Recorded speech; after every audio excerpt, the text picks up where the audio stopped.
Hello friends, எல்லாருக்கும் வணக்கம். நான் உங்கள் டேவிட் அன்பு. நண்பர்களே, நம்மள நிறைய பேர்த்துக்கு இன்றைக்கி நாம் லேர்ன் பண்ணக்கூடிய சப்ஜெக்டில் பயங்கரமான ஒரு டவுட் அண்ட் கன்ஃபியூஷன்ஸ் இருக்கும். அதை எப்படி ஈஸியாக நம்ம லேர்ன் பண்ணிக்கலாம், எப்படி அதை அண்டர்ஸ்டாண்ட் பண்ணிக்கலாம், லைஃப் லாங் வரைக்கும் இதில் நமக்கு டவுட்டே வரக்கூடாதா அப்படிங்கிற அளவுக்கு நான் இன்றைக்கி உங்களுக்கு சொல்லிக் கொடுக்குறேன். ஸ்கிப் பண்ணாமல் பொறுமையாக கவனிங்க, அப்போ தான் உங்களுக்கு புரியும். சரிங்களா? அண்ட் இதை ஃபஸ்ட் டைம் நம்ம சேனலுக்கு வந்திருக்கீங்கன்னா மறக்காமல் நம்ம சேனலை சப்ஸ்கிரைப் பண்ணிட்டு பெல் பட்டனை கிளிக் பண்ணி வச்சுக்கோங்க. அப்போ தான் நான் போடுற வீடியோஸ் உங்களை தொடர்ந்து வந்து சேரும். நம்ம டிலே இல்லாமல் இப்போ வீடியோக்குள்ளே போயிடலாம். ஃப்ரெண்ட்ஸ், அடுத்த மாதத்துக்கான பேசிக் டு அட்வான்ஸ் கோர்ஸோட அட்மிஷன் நம்ம ஸ்டார்ட் பண்ணிட்டோம். இதில் ஜாயின் பண்ணணும்னு விருப்பம் இருக்கவங்க இப்போ ஸ்ட்ரீம் ஆகிட்டு இருக்க இந்த நம்பருக்கு நீங்கள் வாட்ஸ்அப் பண்ணுங்கள். நாங்கள் உங்களுக்கு டீட்டெயில் சென்ட் பண்ணுறோம். ஃப்ரெண்ட்ஸ், இந்த கான்செப்டை நம்ம அண்டர்ஸ்டாண்ட் பண்ணிக்கிறதுக்கு தேவையான காம்பனன்ட்ஸை எழுதி வச்சுருக்கேன். நல்லா கவனிக்கணுங்க. இந்த சப்ஜெக்டை பொறுத்த வரைக்கும் என்ன மென்டாலிட்டியில் நீங்கள் இதை லேர்ன் பண்ண அண்டர்ஸ்டாண்ட் பண்ணிக்க முடியும் அப்படின்னு நான் சொல்லிடுறேன். அப்படி தான் நீங்கள் அப்ரோச் பண்ணணும். எனக்கு இந்த பாஸ்ட்டு பர்ஃபெக்டோட கிராமர் ரூல்ஸ் எல்லாம் அத்துபடி கேட்டாலே டக்குன்னு சொல்லிடுவேன். அப்படின்னு சொல்லிட்டு அந்த கிராமர் ரூல்ஸோடு இந்த சப்ஜெக்ட் நீங்கள் படிக்கணும் அப்படின்னா ஜென்மத்துக்கு படிக்க முடியாதுங்க. நமக்கு புரியாத மாதிரி தான் அவனோட ரூல்ஸே இருக்குது. பாஸ்ட்டோடதும் ப்ரெசென்ட் பர்ஃபெக்டோடதும் பார்த்தீங்கன்னா ஓரளவுக்கு அப்படியே மேட்ச் ஆகிற மாதிரியே இருக்கும். கடைசி வரைக்கும் நம்மளால் அண்டர்ஸ்டாண்டே பண்ணிக்க முடியாது. புரியுதுங்களா? ஏன்னா கிராமர் ரூல்லேருந்து இந்த பர்டிகுலர் டாபிக் அண்டர்ஸ்டாண்ட் பண்ணிக்கல அப்படின்னு ஒரு காலத்தில் நானும் என்ன பண்ணேன், கஷ்டப்பட்டேன். ஆனால் அது ஒர்க் அவுட் ஆகலை. ஆனால் அதற்கு மாறாக நம்ம வேறு ஒரு மெத்தடை ஃபாலோ பண்ணோம்னா ஈஸியாக என்ன பண்ணிடலாம்னா ஒர்க் அவுட் பண்ணிடலாம். இது 99% வரைக்கும் என்ன பண்ணும், நமக்கு ஹெல்ப் பண்ணும். போதும், அதுவே அந்தளவுக்கு நமக்கு ஹெல்ப் பண்ணி அந்தளவுக்கு நம்ம பர்ஃபெக்டாக பேசினாலே போதுமே. சரிங்களா? அப்போ தயவு செய்து நண்பர்களே, ரூல்ஸ் வேண்டாம். நான் சொல்லிக் கொடுக்கக்கூடிய ஸ்டெப்ஸு, மீனிங், இதை மட்டும் மைண்டுக்குள்ளே வச்சு ப்ராக்டிஸ் பண்ணுங்கள். சிம்பிளாக இதை நம்ம அண்டர்ஸ்டாண்ட் பண்ணிவிட்டு பேசிடலாம். சரிங்களா? ரைட். பாருங்கள் நண்பர்களே, இப்போது V1, V2, V3, நிறைய பேர் V3 அப்படின்னா ஃப்யூச்சர் அப்படின்னு சொல்லுவாங்க. ஃப்யூச்சரில் வரவே வராது. இந்த V3க்கும் ஃப்யூச்சருக்கும் சம்மந்தமே கிடையாதுங்க. ஓகே, பாருங்கள். V1 அப்படின்னா வேர்போட ஃபஸ்ட்டு ஃபார்மெட், அது ப்ரெசென்ட். V2 அப்படின்னா வேர்போட செகண்ட் ஃபார்மெட், அது பாஸ்ட்டு. V3 அப்படின்னா பார்ட்டிசிபிள் அப்படிங்கிற ஃபேமிலிக்குள்ளே வந்துடும். அது பாஸ்ட்டு, ப்ரெசென்ட்டு எல்லாத்துக்குமே பார்ட்டிசிபிள் இருக்குது. சரிங்களா? இப்போது V1ல் கோ அப்படின்னு வரக்கூடிய அந்த வார்த்தை பாஸ்ட்டுக்கு போகும்போது வென்ட்டுன்னு மாறும், பார்ட்டிசிபிளுக்கு போகும்போது கான், V3ல் கான் அப்படின்னு மாறும். இன்றைக்கி நம்ம இந்த பர்டிகுலர் V1 டச் பண்ணவே வேண்டாம், அதை விட்டுறலாம். நாம் இன்றைக்கி ஃபோக்கஸ் பண்ண வேண்டியது வென்ட், கான், சா, சீன், டுக், டேக்கன். ஓகே, இதெல்லாமே பாருங்கள், வென்ட்டுக்கும் கானுக்கும் சம்மந்தமே இருக்காது. இது ஒரு ஸ்பெல்லிங், இது ஒரு ஸ்பெல்லிங். பாருங்கள், சம்மந்தமே இல்லாமல் வார்த்தைகள் மாறும். இதெல்லாமே இர்ரெகுலர். ஆனால் கீழே பார்த்தீங்க அப்படின்னா ஒரே மாதிரி தான் வரும். பாஸ்ட்டும் V3யும் ஒரே மாதிரி தான் வரும். ஐயோ, ரெண்டும் ஒரே மாதிரி வருது, அப்போ நாங்கள் எதை பாஸ்ட்டு எதை V3 அப்படிங்கிறது கண்டுபிடிக்கிறது அப்படின்னு நீங்கள் கேட்டால் ரொம்ப சிம்பிள் நண்பர்களே. இந்த ஹேவ் அப்படிங்கிற வார்த்தைக்கு அடுத்து தான் பார்த்தீங்கன்னா இந்த V3 வரும். ஃபார் எக்ஸாம்பிள், ஹேவ் குக்டு போடலாம், ஹேவ் பெர்ஃபார்ம்டு போடலாம். எப்படி ஹேவ் குக்ட், ஹேவ் பெர்ஃபார்ம்டெல்லாம் போட்டுக்கலாம், தப்பு இல்லை. அப்படி நம்ம போடும் பொழுது நண்பர்களே ஆட்டோமேட்டிக்காக நீங்கள் கண்டுபிடிச்சிக்கணும், ஓகே இந்த இடத்துல பெர்ஃபார்ம்டு ஒரே ஸ்பெல்லிங்கில் இருந்தாலும் இது V3டா, ஏன்னா ஹேவுக்கு அடுத்து வந்திருக்கு, ஹேஸுக்கு அடுத்து வந்திருக்குங்கிற ஒரு அண்டர்ஸ்டாண்டிங் வந்துடணும். ஒருவேளை ஹேஸ் வராமல் டைரெக்டாக இந்த வார்த்தைகள் வந்திருந்தால் அது V2. ஓகே, இப்போது பாஸ்ட்டை பொறுத்த வரைக்கும் ஒரே ஒரு டிரான்ஸ்லேஷன் தான். ஒரு ஆக்ஷனை ஒருத்தங்க செஞ்சாங்க அப்படின்னு சொல்லணும். அது சப்ஜெக்டை பொறுத்து, ப்ரொனவுனை பொறுத்து மாறுபடும். ப்ரொனவுன் யாருன்னா ஐ, வி, யூ, தே. ஐனா நான், வீணா நாங்கள், யூனா நீ, இல்லாட்டி நீங்கள். ஏன்னா ஆப்போசிட்டில் ஒருத்தர் இருந்தாலும் நம்ம யூ தான் சொல்லுவோம், 2-3 பேர் நிறைய பேர் இருந்தாலும் நம்ம யூ தான் சொல்லுவோம். அது நீ, நீங்கள் அப்படிங்கிற டிரான்ஸ்லேஷன் வந்துடும். தேனா அவர்கள், மனிதர்களாக இருந்தால் அவர்கள், பொருட்களாக விலங்குகளாக இருந்தால் அவைகள் அப்படின்னு நம்ம சொல்லுவோம். ஹீ அப்படின்னா அவன், ஷீ அப்படின்னா அவள், இட்டுனா அது, இது, அதுக்கெல்லாம் நம்ம யூஸ் பண்ணுறோம். இந்த வார்த்தைகளுக்கு பொறுத்து நீங்கள் இதோட டிரான்ஸ்லேஷனை மாற்றிக்கணும். எப்படின்னா, ஃபார் எக்ஸாம்பிள், ஒரு ஆக்ஷன், அந்த ஆக்ஷன் யாரோ ஒருத்தங்க செஞ்சாங்க, இதுதான் கான்செப்ட், செஞ்சாங்க. புரியுதுங்களா? இப்போது நான் அப்படின்னா நான் அந்த ஆக்ஷனை செஞ்சேன், இந்த டிரான்ஸ்லேஷன் நீங்கள் யூஸ் பண்ணணும். நான் செய்தேன், நாங்கள் செய்தோம், நீ செய்தாய், நீங்கள் செஞ்சீங்க, நீங்கள் செய்தீர்கள், அவங்க செஞ்சாங்க, அவன் செஞ்சான், அவ செய்தா, அது செய்தது. இந்த மாதிரி வார்த்தைகளை என்ன ஆக்ஷன் செஞ்சாங்களோ அதற்கேற்ற போல் மாற்றணும். மாற்றினோம்னா என்ன வரும் தெரியுங்களா? நான் போனேன், நான் பார்த்தேன், நான் நடந்தேன், அவன் பார்த்தான். பாருங்க அப்படியே மாறுது பாருங்க. பார்த்தேன், பார்த்தான். ஏன்னா சப்ஜெக்ட்டுக்கு ஏற்ற மாதிரி அந்த டோன் மாறுது. அப்போ இந்த மாதிரி ஒரு ஆக்ஷனை செஞ்சாங்க அப்படின்னு சொல்லும் பொழுது வரக்கூடிய எல்லா வார்த்தைகளுமே V2 கீழே தான் வரணும். எக்காரணத்தை கொண்டு நீங்கள் மறந்துடக்கூடாது.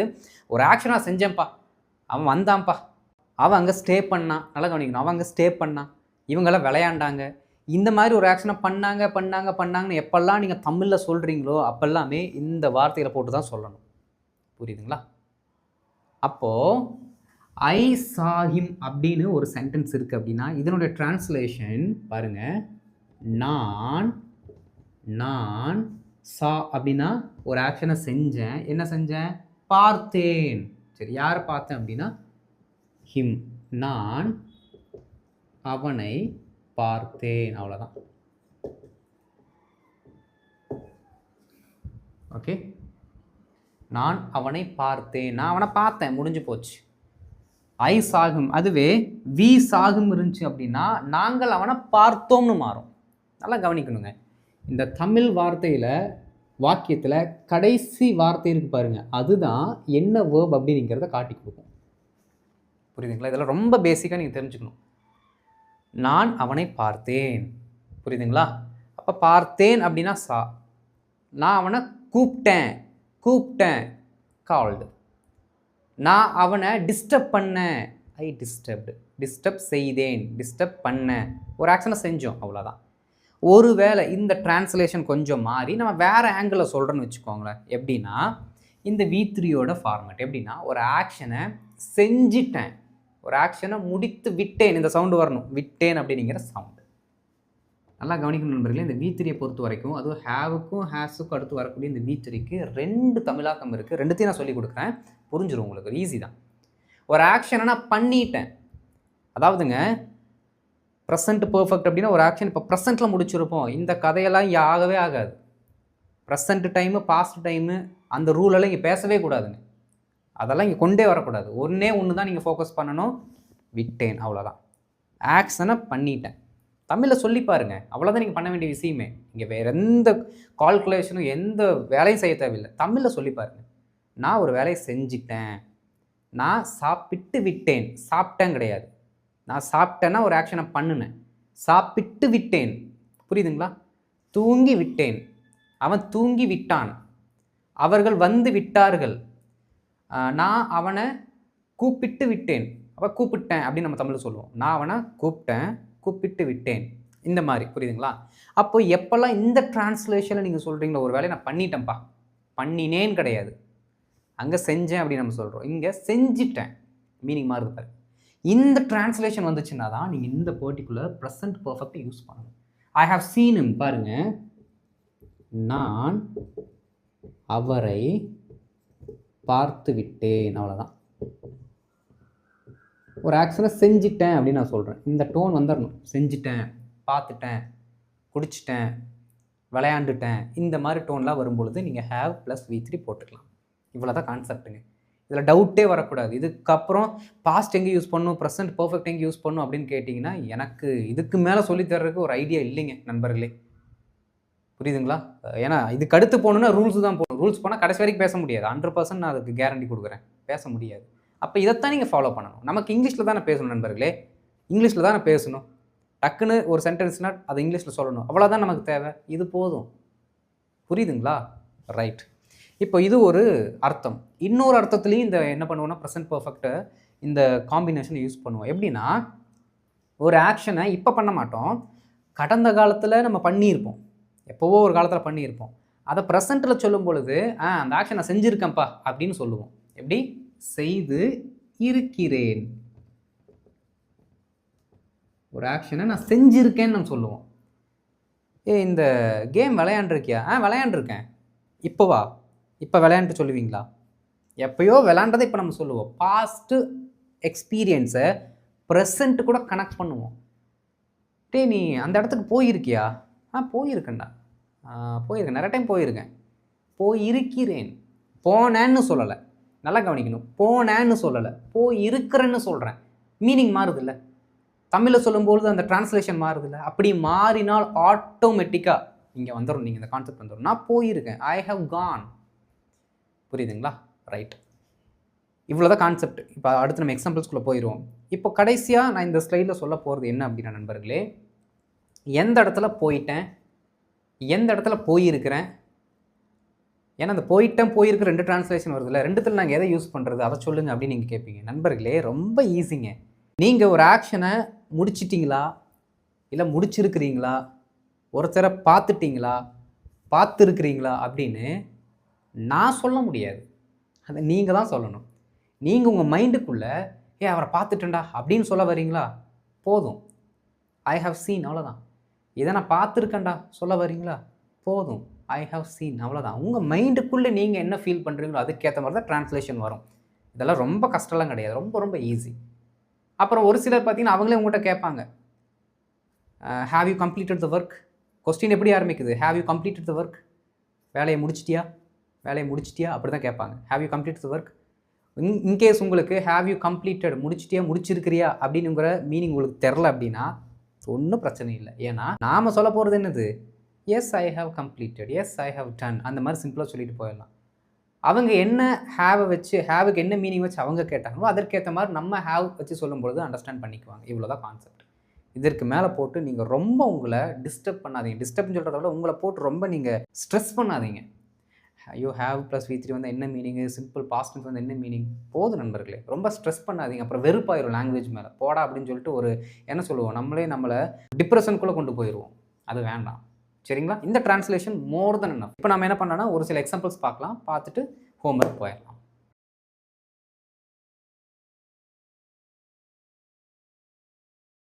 இப்போ ஒரு சில எக்ஸாம்பிள்ஸ் பாருங்கள் நண்பர்களே. நான் அந்த புத்தகத்தை படித்தேன். சும்மா மொட்டையாக சொல்கிறேன், அந்த புத்தகத்தை நான் படித்தேன். ஒரு டேபிள் மேலே கூட நீங்கள் புக்கை வச்சுருக்கலாம். அது சும்மா என்ன பண்ணியிருக்கலாம், அவங்க படிச்சிருக்கலாம். அப்போ சொல்கிறாங்க, நான் அந்த புக்கை படித்தேன்டா. பாருங்கள், ஐ ரெட் தட் புக், அவ்வளோதான். சிம்பிளாக முடிஞ்சு போச்சு. படித்தேன் அப்படின்னா படித்தேன்.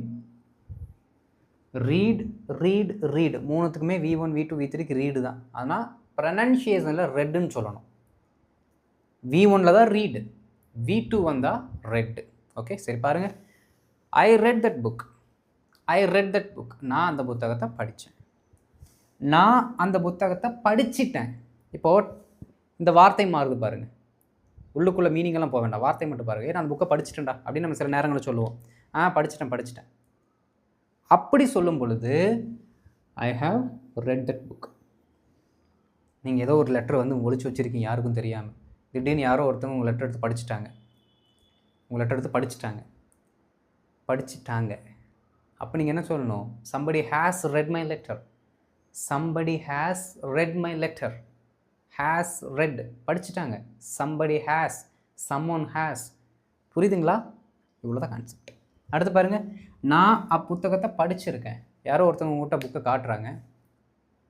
உங்கள் புக்கை காட்டுறாங்க.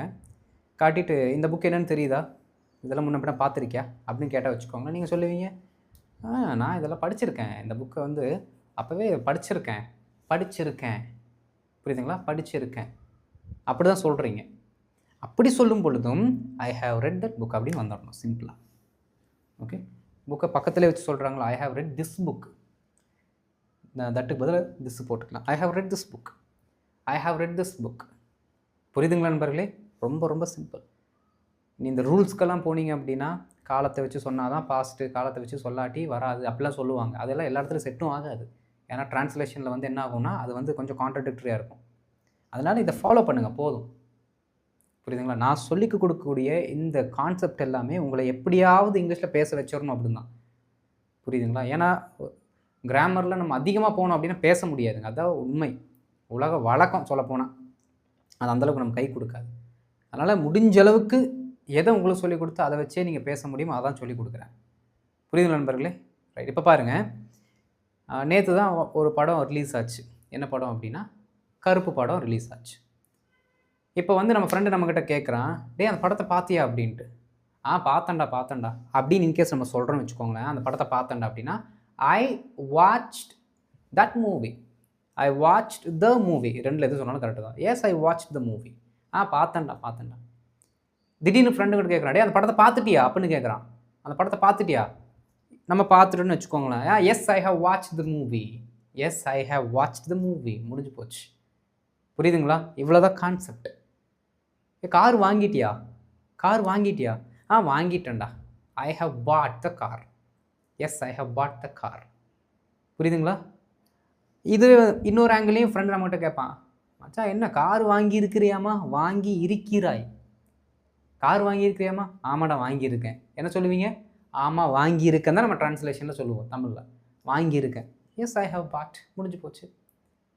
புரியுதுங்க நண்பர்களே? இவ்வளோ தாங்க கான்செப்ட்டு. தமிழ் அந்த ட்ரான்ஸ்லேஷனை மைண்டுக்குள்ளே வச்சுட்டு ப்ராக்டிஸ் பண்ணுங்கள், போதும். புரியுதுங்களா? ஒரு சில ஹோம்ஒர்க் கொடுக்குறேன், ட்ரை பண்ணுங்கள். அந்த ஹோம்ஒர்க் கொடுக்கும் பொழுதே நான் தமிழில் கொடுத்துருப்பேன். அந்த வார்த்தையை ட்ரான்ஸ்லேஷன் வச்சு மீனிங் ஐடென்டிஃபை பண்ணி நீங்கள் ஆன்சர்ஸ் எழுதுங்க. இவ்வளோ தான். இதுக்கு மேலே இதில் சொல்லிக் கொடுக்க ஒன்றுமே இல்லை. அப்போது இந்த புரிதல் உங்களுக்கு வந்ததுமே நீங்கள் என்ன பண்ணணும் தெரியுங்களா? ஃபஸ்ட்டு பிளெயின் சென்டென்ஸை ப்ராக்டிஸ் பண்ணுங்கள். நெகட்டிவோ கொஸ்டின் எதுவுமே போக வேண்டாம்.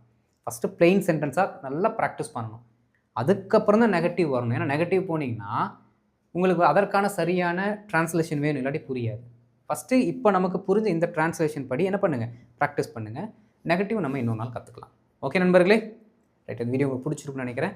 பிடிச்சிருந்துச்சுன்னா மறக்காமல் லைக் பண்ணிட்டு மற்றவங்களுக்கு ஷேர் பண்ணுங்கள் நண்பர்களே. ஓகே? ஏன்னா நான் நிறைய பேர் பார்க்குறீங்க, லைக்கே பண்ணுறதில்ல. லைக் பண்ணிங்கன்னா அது தானாகவே நம்ம யூடியூப் மற்றவங்களுக்கு எடுத்துகிட்டு போய் கொடுக்கும். சரிங்களா நண்பர்களே? ரைட். அண்ட் இதை ஃபஸ்ட் டைம் நம்ம சேனலுக்கு வந்திருக்கீங்கன்னா மறக்காம நம்ம சேனலை சப்ஸ்கிரைப் பண்ணிட்டு பெல் பட்டனை கிளிக் பண்ணி வச்சுக்கோங்க. அப்போ தான் நான் போடுற வீடியோஸ் உங்களை தொடர்ந்து வந்து சேரும். நல்லா ப்ராக்டிஸ் பண்ணுங்கள் நண்பர்களே.